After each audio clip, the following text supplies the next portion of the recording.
Speaker sir, आपने मुझे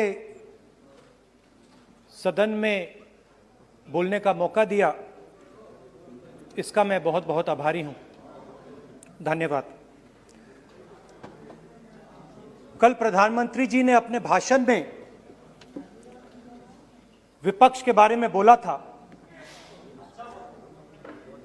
कि विपक्ष आंदोलन की बात कर रहा है, मगर जो कृषि कानून है उनके कंटेंट के बारे में और उनके इंटेंट के बारे में विपक्ष नहीं बोल रहा है। तो मैंने सोचा आज प्रधानमंत्री जी को खुश करें और जो 3 किसान के बिल हैं, खेती के बिल हैं, उनके कंटेंट का और इंटेंट का की बात करें। हाँ, बजट पे बोलेंगे। आप शांत हो जाइए प्लीज। किसान का मुद्दा भी बजट का मुद्दा है, आप उनका आदर कीजिए।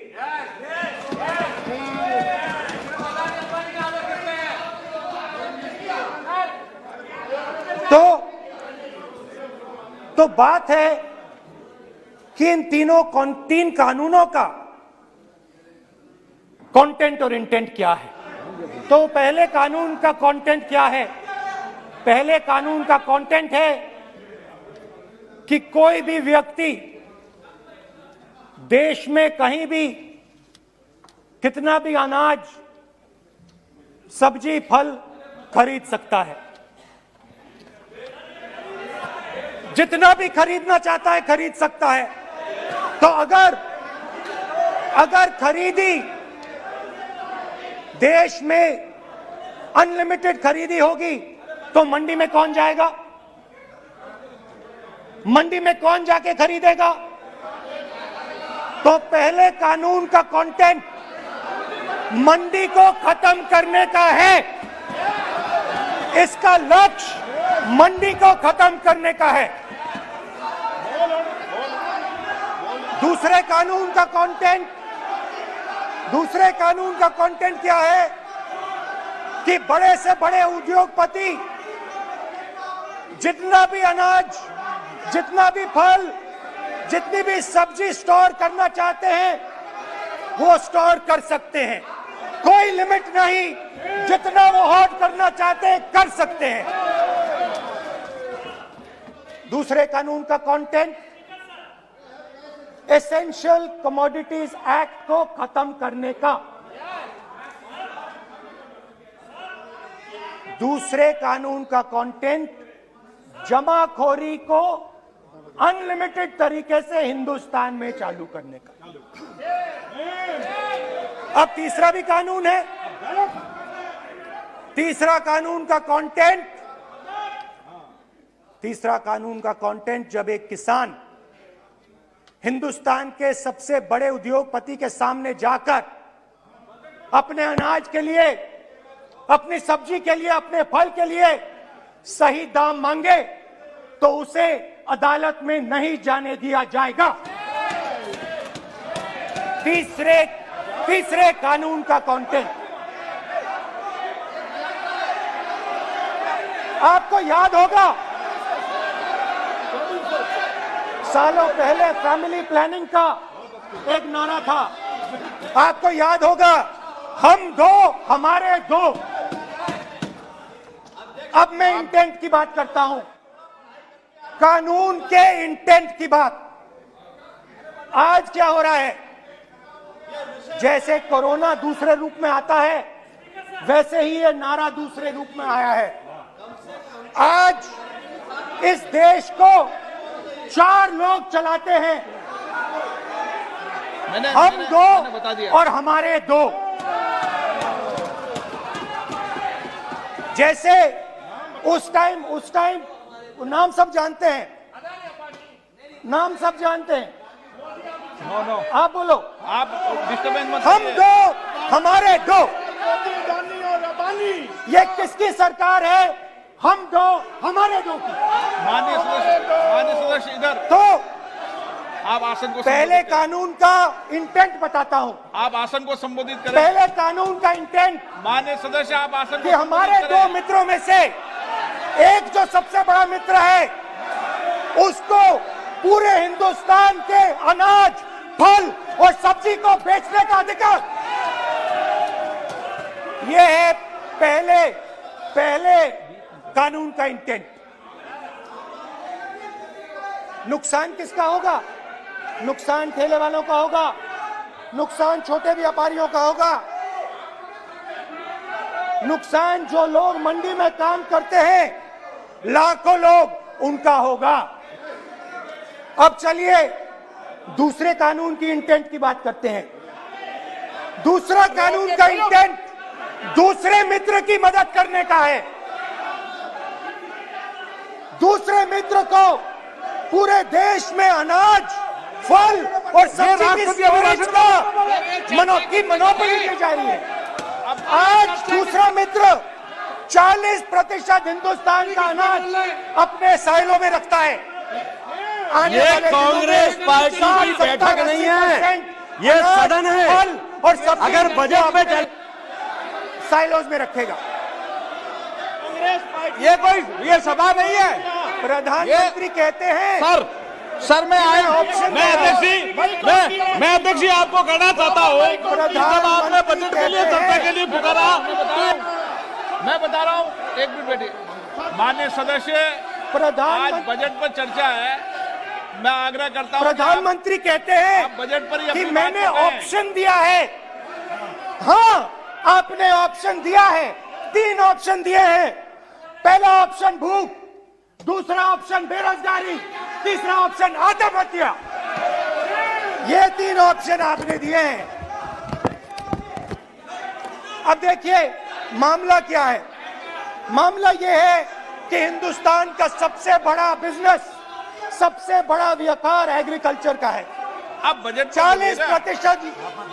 40% आबादी इस पे जीती, इससे जीती है। 40 लाख करोड़ रुपए का धंधा है। दूसरे कानून का इंटेंट है कि एक व्यक्ति को आप पूरे देश के अनाज की स्टोरिंग की मोनोपोली दे दो, और जब किसान अपने अनाज के लिए सही दाम मांगने जाएगा तो जिसके पास स्टोरेज की मोनोपोली होगी वो मार्केट में अनाज डालेगा और किसान से कम पैसे में खरीद करेगा। लक्ष्य कि इस देश की जो रीढ़ की हड्डी है, किसान, मजदूर, छोटे दुकानदार, व्यापारी, उस रीढ़ की हड्डी को तोड़ के टुकड़े टुकड़े करके 2 मित्रों को दे दो। Sir rule 218, sir rule 218। Sir आपने माइक बंद कर दिया। बोलने दीजिए, बैठिए। माइक बंद कर दिया सर आपने। सर बैठिए, आप क्यों डिस्टर्बेंस कर? खैर, इससे होगा क्या? जब ये कानून लागू होंगे तो जो इस देश के किसान हैं, इस देश के मजदूर हैं, छोटे व्यापारी हैं, इनका धंधा बंद हो जाएगा। इनमें से किसानों की खेत चली जाएगी, किसान को सही दाम नहीं मिलेगा, छोटे दुकानदारों की दुकान बंद हो जाएगी, और सिर्फ 2 लोग, हम दो और हमारे 2 इस देश को चलाएंगे। हिंदुस्तान का फूड सिक्योरिटी का सिस्टम है वो नष्ट हो जाएगा, और पहली बार सालों बाद एक बार फिर पहली बार हिंदुस्तान के लोगों को भूख से मरना पड़ेगा। रूरल इकोनॉमी नष्ट हो जाएगी और ये देश रोजगार नहीं पैदा कर पाएगा। ये नई चीज नहीं है। ये आप मत सोचिए कि ये नया अटेम्प्ट है, पहला अटेम्प्ट है। ये पहला नहीं है। ये काम प्रधानमंत्री ने हम दो हमारे दो के लिए पहले नोटबंदी में शुरू किया था। पहली चोट नोटबंदी थी, आइडिया किया था गरीबों से, किसानों से, मजदूरों से उनका पैसा लो, बैंक में डालो और हम दो हमारे दो के जेब में डालो। स्मॉल मीडियम सेक्टर को खत्म कर दिया, किसानों को बर्बाद कर दिया। वहां नहीं रुके, फिर गए जीएसटी, गब्बर सिंह टैक्स, 5 अलग अलग टैक्स, और फिर से उन्हीं बेचारों पर आक्रमण, उन्हीं किसानों पर, उन्हीं मजदूरों पर, उन्हीं व्यापारियों पर आक्रमण। फिर कोरोना आता है। कोरोना के समय मजदूर चिल्ला चिल्ला के कहते हैं हमें बस का टिकट दे दीजिए, हमें ट्रेन का टिकट दे दीजिए। नहीं नहीं नहीं, तुम्हें नहीं मिलेगा, तुम पैदल घर जाओगे। एक मिनट माननीय सदस्य प्लीज। मगर टैक्स माफ जरूर होगा, माननीय सदस्य जरूर होगा। माननीय सदस्य 5-10 उद्योगपतियों का टैक्स होगा। माननीय सदस्य प्लीज। तो पहले नोटबंदी, फिर जीएसटी, फिर कोरोना के समय उन्हीं 4-5-10 लोगों को पूरा का पूरा कर्जा माफ, 10 लाख करोड़ रुपए जो भी था कर्जा माफ। मगर हुआ क्या? हिंदुस्तान का रोजगार का जो सिस्टम है, जो स्मॉल एंड मीडियम इंडस्ट्री है, वो खत्म हो गई। आज ये देश रोजगार नहीं पैदा कर सकता है, सीधी सी बात। और आज नहीं, कल भी ये देश रोजगार नहीं पैदा कर पाएगा, क्योंकि आपने इस देश की रीढ़ की हड्डी तोड़ दी है। किसान की, मजदूर की, छोटे दुकानदार की, स्मॉल मीडियम बिजनेस की रीढ़ की हड्डी तोड़ दी।